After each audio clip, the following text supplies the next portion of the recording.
Welcome to this brief overview of the key features of the new GOsC CPD scheme for osteopaths. The purpose of the new CPD scheme is to support osteopaths in maintaining and enhancing their practice in accordance with the osteopathic practice standards and in a way that ensures the safety and well-being of patients. The scheme promotes the concepts of engagement, support and community in osteopathic practice.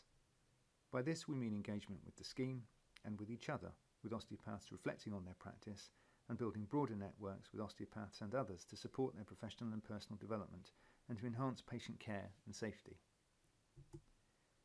In the new scheme, we move from an annual CPD cycle to a 3-year one.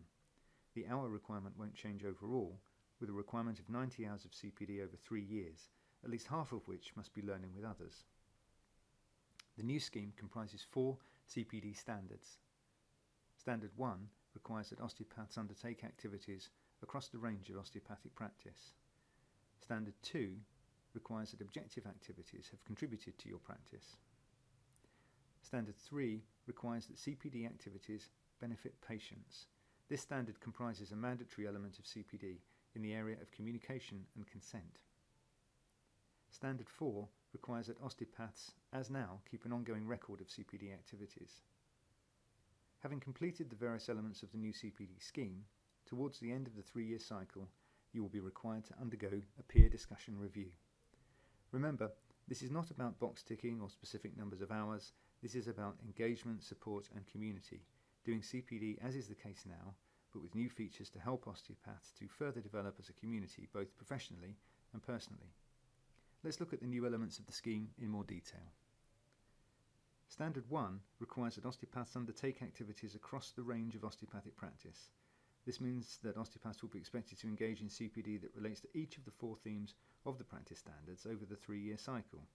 These are communication and patient partnership, knowledge, skills and performance, safety and quality in practice, and professionalism. They will not necessarily have to cover each of the themes each year, as long as all are covered within the whole cycle, nor does there have to be an equal split between the themes.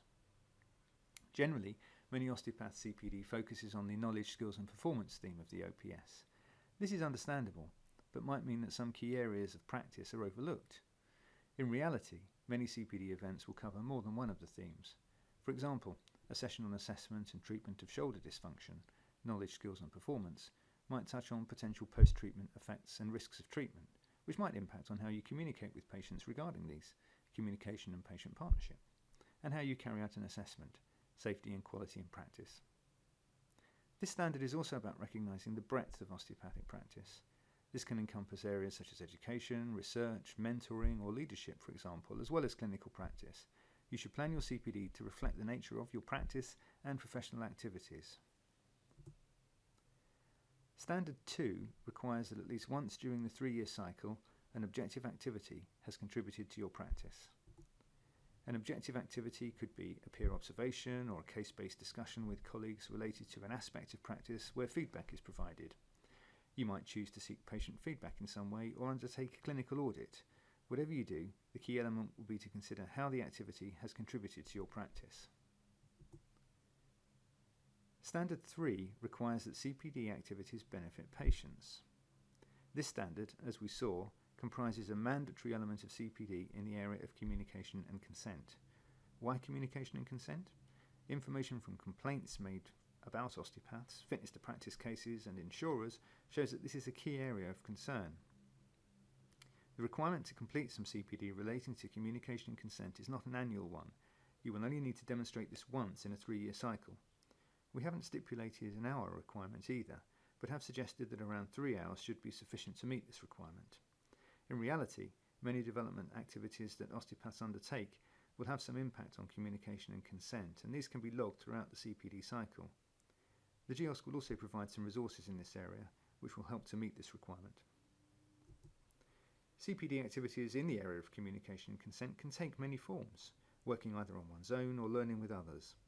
Reflecting on your practice in this area or considering case scenarios with colleagues can form effective CPD, as can reading and talking to colleagues about relevant journal articles, many of which will be available to osteopaths via the Ozone area of the GOsC website.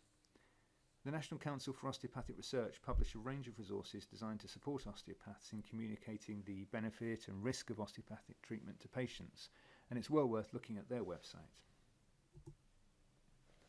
Standard 4 requires that osteopaths keep an ongoing record of CPD activities. This is a current requirement also, and so osteopaths should be used to collating evidence of their CPD activities and the impact on their practice.